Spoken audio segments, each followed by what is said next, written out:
திருச்சியில் 8000 பேர் வேலைவாய்ப்பு பெறும் வகையில் மென்பொருள் நிறுவனம் கொண்டு வரப்படும் என திருச்சி அமமுக வேட்பாளர் செந்தில்நாதன் தெரிவித்துள்ளார். தேசிய ஜனநாயக கூட்டணியில் திருச்சி நாடாளுமன்ற தொகுதியில் போட்டியிடும் அமமுக வேட்பாளர் செந்தில்நாதன் திருச்சி நகர் பகுதியில் தீவிர வாக்கு சேகரிப்பில் ஈடுபட்டார். அப்போது பொதுமக்களிடையே பேசிய அவர், மீண்டும் நரேந்திர மோடி ஆட்சி அமைந்தவுடன் திருச்சியில் 8000 பேர் பணியாற்றும் வகையில் மென்பொருள் நிறுவனம் கொண்டு வரப்படும் எனவும், திருச்சியில் உள்ள 63 ரயில்வே கேட்டுகள் மூலமாக வாகன ஓட்டிகளுக்கு காலதாமதம் ஏற்படுவதை தடுக்க நடவடிக்கை எடுப்பேன் எனவும் உறுதியளித்தார்.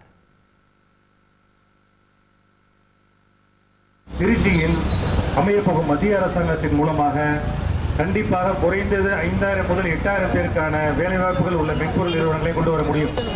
அதே போல கிட்டத்தட்ட 63 இடத்துல நம்மளுக்கு வந்து ரயில்வே கேட் இருக்கு. குடியாலம், ஜிஎபுரம்லாம் போயிருப்பீங்க.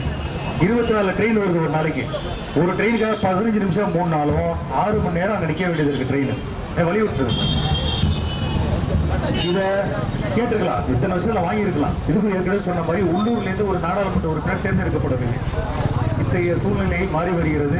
கண்டிப்பாக இம்முறை திருச்சியில் இருந்து மத்தியில் அமைய போகும் அரசாங்கத்திற்கு இணக்கமான கூட்டணியை சார்ந்துள்ள குக்கர் சங்கத்தில் நிற்கும் என்னை பெருவாரியான வாக்குகள் வித்தியாசத்தில் வெற்றி பெற செய்து